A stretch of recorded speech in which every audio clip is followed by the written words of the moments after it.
The night it all started, I was supposed to be asleep, but something in me just wouldn't let go of this gnawing sense of unease.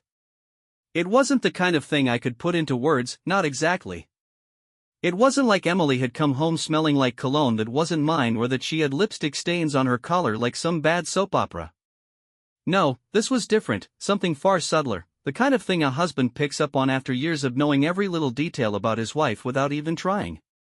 There was a shift, something I couldn't quite pin down, like an itch just out of reach. Maybe it was the way she'd been going to bed earlier than usual, claiming exhaustion, yet every time I slipped under the sheets, I could hear the faintest rustling coming from downstairs. Maybe it was the way she seemed preoccupied lately, lost in thought, eyes darting around like she was searching for an escape route during even the most mundane of conversations. Maybe it was the way her hands trembled, just barely, whenever I casually touched her waist as I passed by in the kitchen. That night, I laid there in bed, staring at the ceiling, listening to the rhythmic sound of her breathing. She was asleep, or at least pretending to be. I shifted carefully, rolling onto my side just enough to watch her face in the dim light of the street lamp outside. Her expression was peaceful, too peaceful. Like she was forcing herself to look relaxed. It made my stomach churn. Something was wrong, and I couldn't ignore it any longer. I had spent weeks, maybe even months, telling myself that I was overthinking, that I was being paranoid, that there was no way my wife, the woman I had spent over a decade with, was keeping secrets from me. And yet, every instinct I had was screaming at me to wake up, to pay attention. It was almost 3 a.m. when I finally gave in to my curiosity. I got out of bed as quietly as I could, careful not to disturb her, and made my way out of the bedroom, shutting the door behind me with deliberate slowness. The house was silent except for the occasional creak of old floorboards beneath my feet as I made my way downstairs. I wasn't even sure what I was looking for. Evidence? Proof? Proof of what? I had no real reason to suspect her of anything other than acting a little distant lately, and yet here I was, moving through our darkened home like some detective in his own life. I checked the usual places first, places I knew Emily kept important things, her purse, her work bag, the tiny locked drawer in the hallway table where she kept miscellaneous items like old love notes and dried flowers from our first dates. Nothing. I even checked the laundry room, where she sometimes left things she didn't want cluttering the rest of the house. Still nothing. It wasn't until I was standing in the living room, staring at the bookshelf like an idiot, that something caught my eye. One of the books was out of place. It was a hardcover, slightly pulled forward compared to the others, just enough to be noticeable if you were looking for something unusual. I frowned, stepping closer, my fingers hesitating before finally reaching out and tugging it from the shelf. It wasn't one of the ones she usually read, just some random novel she had bought years ago and never touched again. But as I pulled it free, I immediately felt the difference in weight. It was heavier than it should have been. My pulse quickened as I flipped it open, and there, inside the hollowed-out center of the pages, was a small, leather-bound notebook. I didn't breathe for a full 10 seconds. My mind raced through all the possible explanations, but none of them made sense. Why would Emily, my Emily, have a hidden notebook tucked away in a book she hadn't touched in years? And more importantly, why had she gone out of her way to make sure I wouldn't find it? My hands were shaking as I opened it, flipping past the first few pages, scanning the contents with growing unease. At first, it seemed harmless, just ordinary notes, reminders, little scribbles about work. But then, as I turned another page, I saw it. The entries changed. The words became more personal, more deliberate. The handwriting was Emily's, unmistakable, and yet as I read, I felt like I was looking at something that didn't belong to her, something that belonged to someone else entirely. She wrote about meeting someone. Not a name, just initials, JM. She wrote about how guilty she felt, about how she never meant for it to happen, about how she wished she could stop but couldn't. My blood turned ice cold. I kept flipping, desperate, hoping to find something, anything, that would tell me this was a misunderstanding. But it wasn't. I think about him when I'm with Daniel. I don't mean to, but I do. I stopped reading. I couldn't breathe. My hands clenched around the notebook so hard my knuckles turned white. I wanted to throw it, to burn it, to erase what I had just read from existence, but no amount of destruction would change the fact that those words were there, written in my wife's careful, deliberate handwriting. She had been thinking about someone else while lying next to me in our bed. I sank onto the couch, gripping my hair, trying to force oxygen into my lungs. This couldn't be real. Emily wouldn't do this. She wouldn't. I knew her, and she wasn't this person. But the ink on the pages told me otherwise. She was. Time stretched. I don't know how long I sat there, staring at the notebook, flipping through the pages, searching for something, an explanation, a reason, a clue as to how far this had gone. There were no dates, no addresses, no clear evidence of anything more than words. But words were enough. Words could destroy lives. A floorboard creaked above me, and my head snapped up. My heart pounded in my chest. She was awake. Did she know? Did she feel it, the way I had felt something was off with her? Was she coming downstairs right now, ready to catch me in the act of discovering her secret? I had seconds to decide what to do. The notebook felt like it was burning my skin, branding me with the truth I wasn't ready to face. I could put it back, pretend I had never seen it, go back upstairs and crawl into bed beside her like nothing had changed. Or I could keep it, confront her, demand to know the truth, force her to look me in the eye and tell me what was happening. Footsteps. I shoved the notebook under the couch cushion just as the stairs creaked again. Emily's voice floated down, groggy, half asleep. Daniel? What are you doing up? I swallowed, forcing my voice to sound normal, steady, like I hadn't just uncovered the beginning of the end of my marriage. Just couldn't sleep. Thought I'd grab some water. Silence. A pause just long enough to make my skin crawl. Then, okay. Come back to bed soon, okay? Yeah. Soon. I waited until I heard her footsteps retreating, the soft creak of the mattress as she climbed back into bed. Only then did I let out the breath I had been holding. I was right. Something was wrong. And now, I had proof. I sat there in the dark, gripping the notebook like it held the answers to every question racing through my mind, but all it did was create more. My hands shook, my breathing felt uneven, and no matter how hard I tried to slow my heart down, it just kept pounding in my chest. I wanted to read more, but every word I had already seen felt like a knife buried deep inside me, and I wasn't sure I could handle another wound. The thought of her upstairs, curled up under the same blankets we had shared for years, while these words sat here hidden, sent a wave of nausea through me.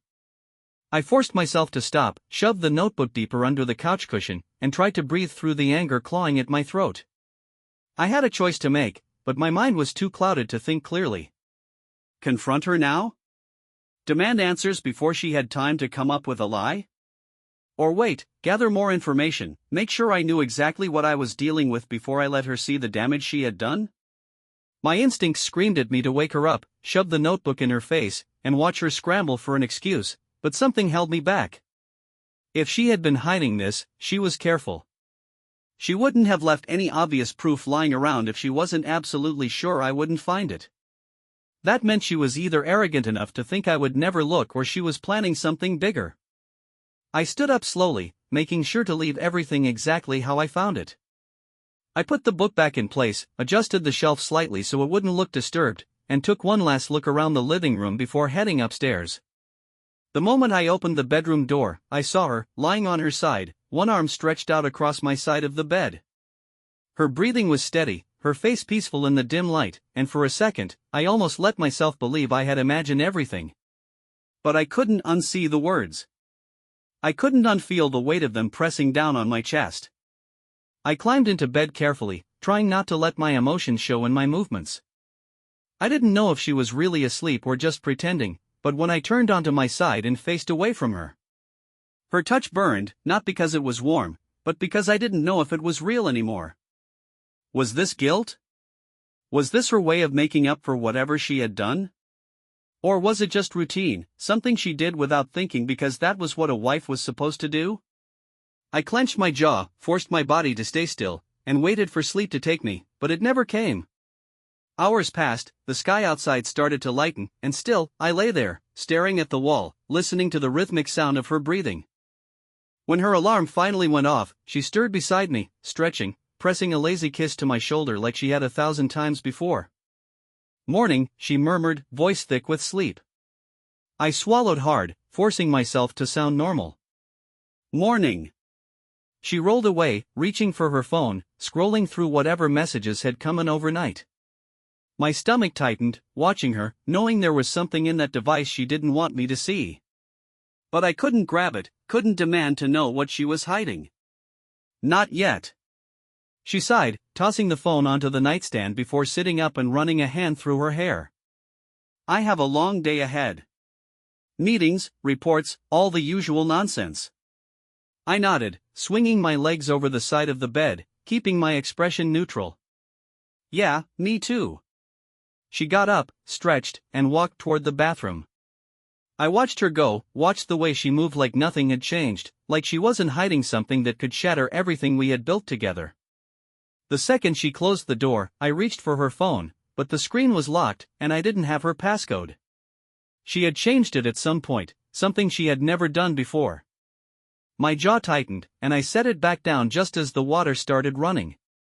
I went downstairs, poured myself a cup of coffee, and tried to think. She was hiding something. That much was obvious. But the question was how far it had gone. Had she crossed the line yet, or was she still dancing on the edge, waiting for the right moment? The initials in the notebook weren't enough. I needed more. I needed proof that couldn't be explained away. By the time she came downstairs, dressed for work, hair pulled back, a travel mug in her hand, I had already decided my next move. She kissed my cheek as she grabbed her keys. "See you tonight?" I forced a smile.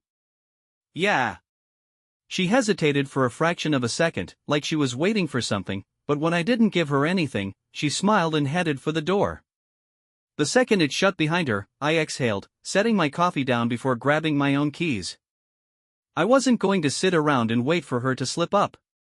I was going to find out the truth myself. I didn't go to work. There was no way I could sit in my office, pretending everything was fine while my wife walked around carrying a secret that could tear our entire marriage apart. Instead, I spent the morning thinking, replaying every detail from the night before, analyzing her every movement, every word, every hesitation. She had kissed me before leaving like nothing was wrong, like she wasn't hiding a notebook filled with her confessions, like she hadn't been thinking about another man while lying next to me. It was the kind of deception that didn't happen overnight. It took practice, repetition, confidence that the person on the other end would never catch on. But she had underestimated me. I needed answers, and I needed them fast. I didn't have her phone passcode, and I wasn't going to ask for it because that would tip her off. But there were other ways to get information. I knew her habits better than anyone. She wasn't the type to leave things out in the open, but she also wasn't as careful as she probably thought. If she had been writing about this in a notebook, there had to be something else, something digital, something she assumed I would never bother looking at. I went to her laptop, which she kept in the office. It wasn't password protected. She had always trusted me enough to leave it open, and I had never had a reason to invade her privacy. Until now. I opened it, fingers hovering over the keyboard, my pulse hammering in my ears as I navigated through her files. Most of them were work-related, spreadsheets, reports, documents filled with the usual corporate jargon. Nothing out of the ordinary. I checked her browser history next, expecting to find traces of something, an account I didn't know about, searches that would give me a clue, but there was nothing. Either she was careful enough to erase it, or she had kept everything somewhere else. I clicked into her emails, scanning through messages that seemed harmless at first glance. They were mostly from coworkers, the occasional newsletter, confirmations for dinner reservations. I was about to give up when I noticed a folder labeled personal. It was buried under a few others, not obvious, but not exactly hidden either. I opened it, expecting more of the same, maybe notes, reminders, harmless messages. But the second I saw the emails inside, my stomach dropped. They were from him. J.M. The first one was from months ago, short and direct. "I miss talking to you." I clicked the next one. "Last night was amazing. I can't stop thinking about it." I stared at the screen, my hands clenching into fists. There was no misinterpreting this. There was no way to twist these words into something innocent. I scrolled further, my vision blurring with rage, reading line after line of their conversations. He complimented her, made her feel special, made her laugh. She responded in kind, flirting, teasing, giving him just enough to keep him hooked. I wish we had more time. I hate sneaking around. Me too, but I can't risk him finding out. That was it. That was all I needed. I pushed away from the desk, breathing heavily, my hands gripping the edge so tightly my knuckles turned white. She had been lying to me, looking me in the eyes every single day, telling me she loved me while sneaking around behind my back. I had spent the last 12 years of my life devoted to her, believing in our marriage, trusting her without question. And this was how she repaid me. I could have confronted her immediately. I could have called her, demanded she come home, thrown the laptop in front of her and watched her scramble for an excuse. But I wasn't going to do that. She didn't deserve the easy way out. If she thought she could keep playing this game, if she thought she was in control, she was wrong. I wasn't just going to let her explain her way out of this. I was going to make sure she had nowhere left to hide. I took my phone and snapped pictures of the emails, scrolling through each one carefully, making sure I had every piece of evidence I needed. I wasn't going to let her deny this. I wasn't going to let her twist the story to make herself look innocent. When I was done, I shut the laptop, put everything back exactly as I had found it, and left the office. The rest of the day passed in a blur. I didn't go anywhere, didn't talk to anyone. I just sat in the living room, staring at the wall, thinking about every moment I had spent with her over the past few months, wondering how many of them had been real and how many had been a lie. I thought about the night she had come home late, the time she had pulled away from me when I reached for her, the excuses she had made when I asked why she was so distracted. I had ignored it, told myself I was overthinking, that I was being paranoid. But I hadn't been. I had been right all along. When she finally came home, she walked through the door like nothing had changed, tossing her bag onto the counter and kicking off her shoes. "Hey," she said, flashing me a tired smile. "Long day?" I forced myself to stay calm, to keep my expression neutral. "Yeah. You?" She sighed, rubbing the back of her neck. "Exhausting. I just want to shower and crawl into bed." I watched her carefully, waiting for any sign of guilt, but there was nothing. She moved around the kitchen, pouring herself a glass of water, stretching her arms like she hadn't just spent the entire day lying to me. It made me sick. I had planned to wait. I had told myself I wouldn't say anything yet, that I would gather more, make sure I had everything before I confronted her. But looking at her now, standing there so casually, acting like nothing was wrong, I couldn't hold it in anymore. I took a deep breath, steadying myself before I spoke. "Who's JM?" She froze. Just for a second. It was quick, barely noticeable, but I caught it. The slight tensing of her shoulders, the way her grip tightened around the glass just a little too much before she turned around, forcing a confused expression onto her face. "What?" she said, tilting her head. "Who?" "JM," I repeated, my voice flat. "You know exactly who I'm talking about." She let out a nervous laugh, shaking her head. "I have no idea what you mean." I pulled out my phone, opened the pictures, and held it up for her to see. "Then explain this." Her face drained of color. Her mouth opened slightly like she wanted to say something, but no words came out. And in that moment, I knew. There was no mistake, no misunderstanding. She had betrayed me. And now, there was no way out of it. She didn't speak for what felt like forever. Her mouth opened slightly, then closed, like she was trying to figure out which lie would work best, which excuse would sound the most believable, but she wasn't fast enough. Her silence told me everything I needed to know. I watched her eyes flicker between my face and the phone screen still glowing in my hand, calculating, searching for a way out, but there wasn't one. Not this time. I had given her enough time, enough trust, enough chances to prove me wrong. Now, I wanted the truth, even if it disgusted me. Say something, I said, my voice low, controlled, though I could feel the anger boiling just beneath the surface. She swallowed hard, licking her lips like her mouth had suddenly gone dry. Where did you get that? That's what you're worried about? I let out a sharp laugh, shaking my head. Not the fact that you've been lying to my face?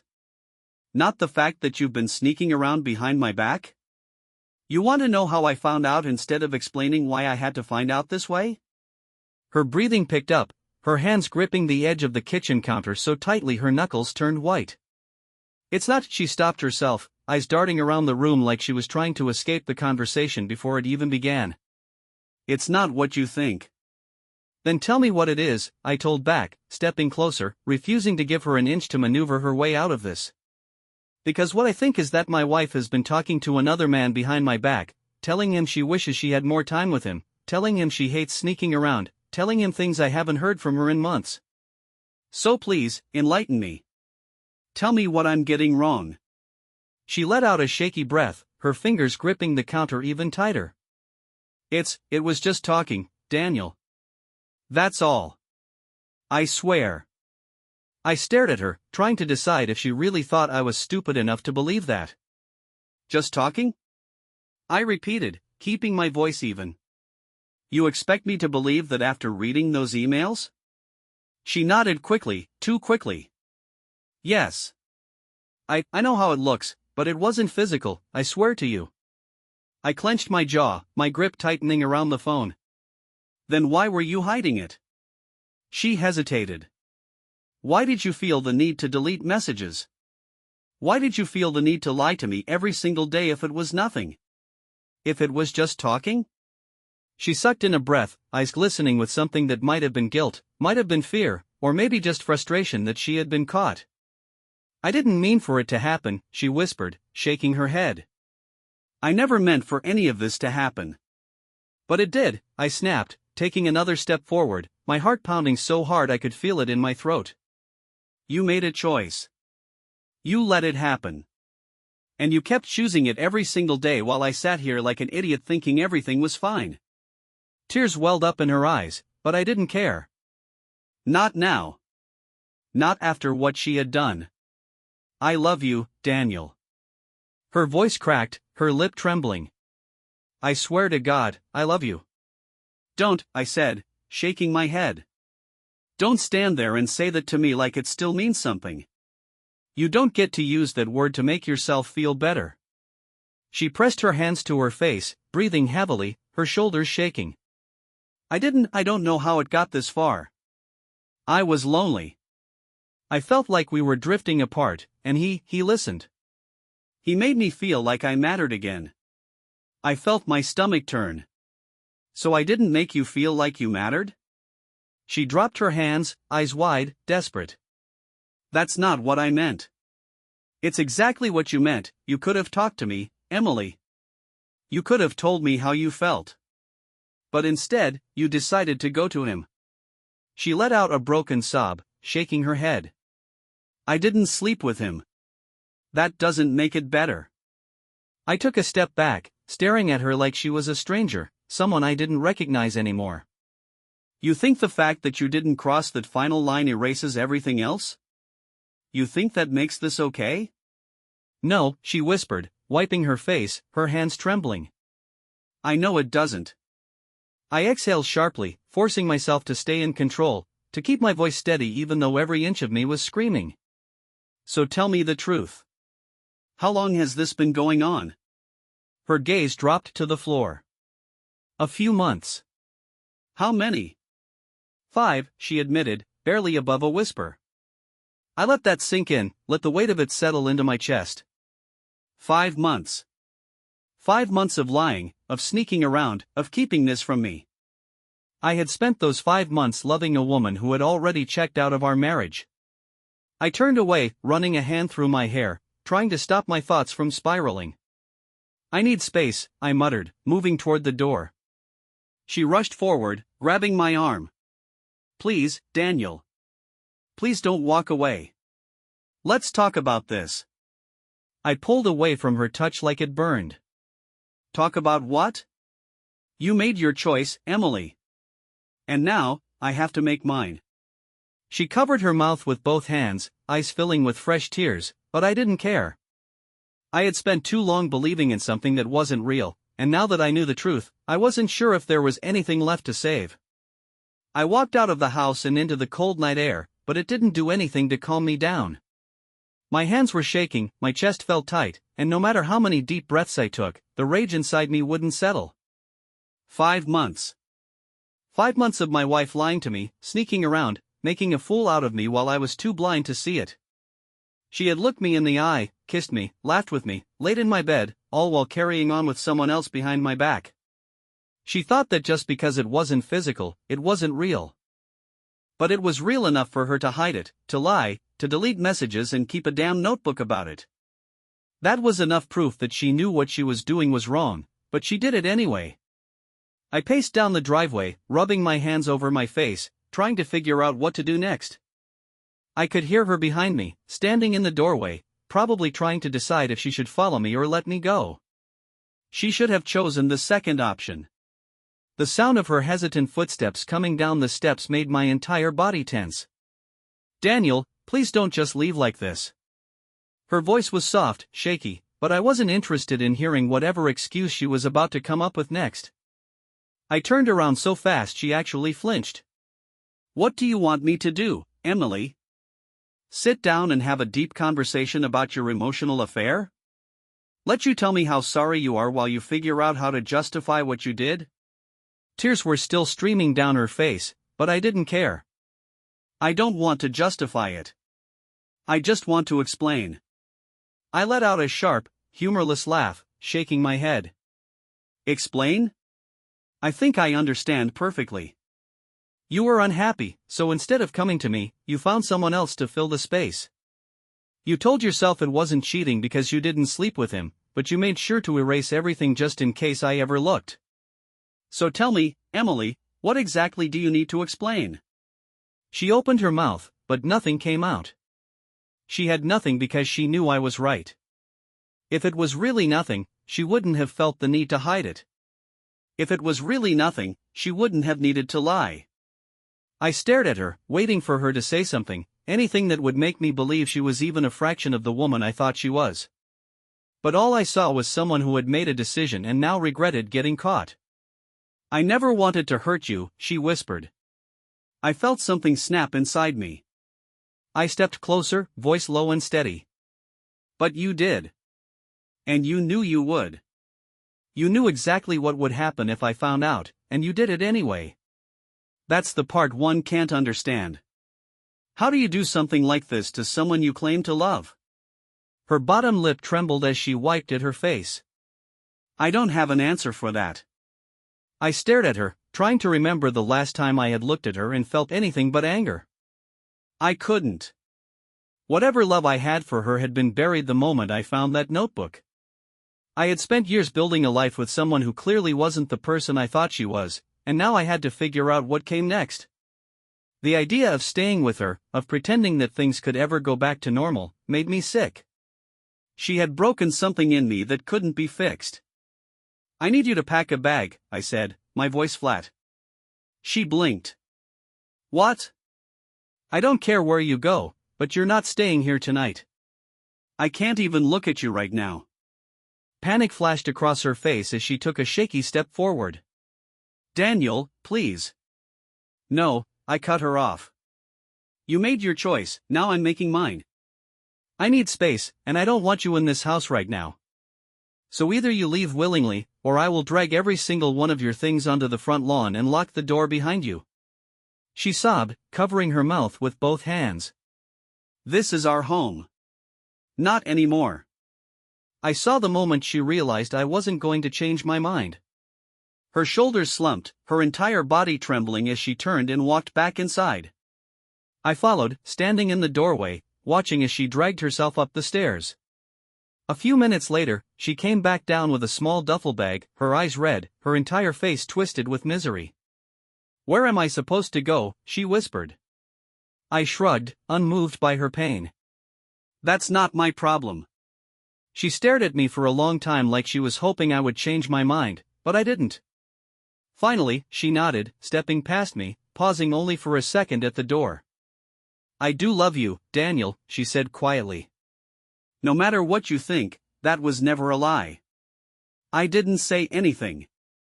I just reached past her and pulled the door open. She let out a shuddering breath, then stepped outside, her head down, her body small. I didn't wait for her to say anything else. I closed the door and locked it, then pressed my forehead against the wood, my entire body shaking. I had won. I had gotten her out of my house. But as I stood there alone in the silence, I didn't feel victorious. I just felt empty. The silence in the house was suffocating, but at the same time, it was exactly what I needed. No forced conversations, no pretending everything was fine, no listening to her make excuses for something that didn't have any justification. I stood there for a long time after locking the door, waiting for something, maybe for the reality of what had just happened to hit me all at once. But it didn't. I didn't feel relief, or satisfaction, or even anger anymore. Just exhaustion, the kind that settled into my bones and made everything feel heavy. I pushed away from the door, moving through the house, turning off the lights, forcing myself into a routine because the alternative was sitting in the darkness, staring at nothing, thinking about how fast everything had fallen apart. I went upstairs, changed into something comfortable, and sat on the edge of the bed we had shared for years, running a hand down my face, wondering how I was supposed to move forward from this. I reached for my phone, my thumb hovering over the screen, tempted to call anyone, just to hear a voice that wasn't my own thoughts tearing through my head. But who was I supposed to call? My closest friends had always been our friends, couples who had built their lives around the same image we had, people who would be just as blindsided as I had been. I didn't need their pity. I didn't need them to tell me they were sorry. I just needed space to think, to process everything without outside opinions clouding my judgment. I tossed the phone onto the nightstand and laid back, staring at the ceiling, willing my mind to shut off. Sleep didn't come easy. Every time I closed my eyes, I saw her face when I confronted her, the way she hesitated before answering, like she was searching for a version of the truth that would hurt the least. The next morning, I woke up feeling no different than I had the night before. I moved through the motions like a machine, showering, making coffee, sitting at the kitchen table and staring at the untouched cup in front of me. I checked my phone, saw a handful of missed calls from Emily, a couple of unread texts, but I didn't open them. I wasn't ready to hear whatever she had to say. Whether it was more apologies, more explanations, or just her begging to come back, I wasn't interested. I needed time to think about what I wanted, about what kind of future I was willing to have now that the one I had built was gone. Midway through the afternoon, there was a knock at the door. I didn't move right away, assuming she had come back despite me telling her to leave, but when the knock came again, sharper this time, I sighed and pushed myself up from the chair. I opened the door to find my brother standing there, hands in his jacket pockets, eyes scanning my face like he was looking for some kind of confirmation that the rumors were true. I hadn't told him. I hadn't told anyone. But Emily must have. "Jesus," he muttered, stepping inside without waiting for an invitation. "You look like hell." I let out a humorless chuckle, closing the door behind him. "Yeah, well, it's been that kind of week." He turned to face me fully, arms crossed, expression unreadable. "She called me. Said she messed up, didn't go into much detail, just asked me to check on you." I scoffed, shaking my head. "That's funny. She didn't seem too concerned about me when she was lying to my face for months." "She said she didn't sleep with him," he said carefully, like he was trying to gauge my reaction. I exhaled sharply, rubbing a hand over my jaw. "That's what she keeps saying. Like it makes a difference." He nodded slowly, understanding. "So what now?" That was the question, wasn't it? What now? Did I forgive her? Did I let her move back in and pretend like things could go back to normal? Did I drag this out for weeks, months, hoping she could somehow undo the damage she had done? Or did I cut my losses and move on before I wasted more of my life on someone who had already shown me exactly who she was? I don't know yet, I admitted, finally sitting down on the couch. But I know I can't do this right now. I can't be in the same room with her, can't listen to her try to fix something that's already broken beyond repair. My brother sat beside me, elbows resting on his knees, silent for a long moment before finally speaking. You don't owe her anything, Dan. Not your time, not your patience, not even a second chance if you don't want to give her one. She made this choice, she took this risk, and now she has to live with the consequences. Don't let her guilt trap you into staying if you know it's not what you want. I let his words sink in, and for the first time since I had found that notebook, I felt a flicker of something other than anger or pain. Clarity. The simple truth of it all. He was right. I didn't owe her anything. She had made her choice. Now, it was my turn to make mine. That night, I packed a bag. Not because I was running away, not because I didn't know what to do, but because I needed space. Real space. I booked a hotel for a few nights, turned my phone off, and left the house without looking back. Emily had sent a dozen more messages by then, left more voicemails that I had no interest in hearing. I didn't need her words anymore. I had enough of my own. I didn't know what the future held, didn't know if I would file for divorce the next morning or if I would take my time deciding what came next. But I did know one thing. Whatever happened from here on out, it would be my decision. Not hers. Not anymore.